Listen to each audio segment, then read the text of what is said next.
So here we are, you made it to part number 3. In this video, I'm going to give some details on the finished results. Now, I have not completed my new cabinet, but I've put this all in the old cabinet.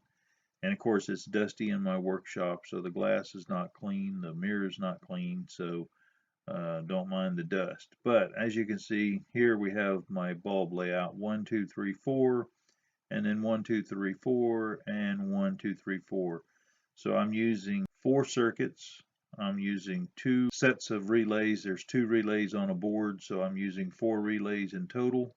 I'm using one Arduino Uno board, and I have this wired up, so the 1s are wired together, the 2s are wired together, the 3s are wired together, and the 4s are wired together. And right now you can see on the left hand side the 2 bulbs, they're just stand-ins until I get the fixtures that I have on order. Here you can see this is full brightness, so you can see that I do in fact have the look that I'm looking for.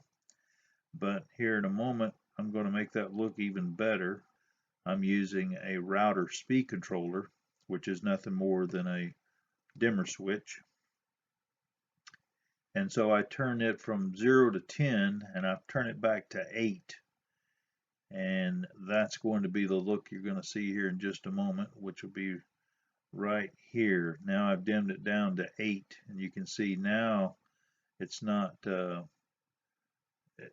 really super bright, so the effect is more subtle.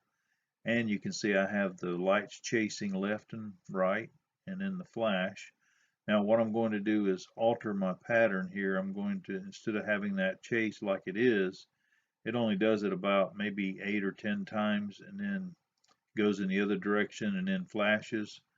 I'm going to bump that up to where it does it about maybe 15 times in one direction and then 15 times back in the other direction, and then have the lights come on quickly and then start that cycle again.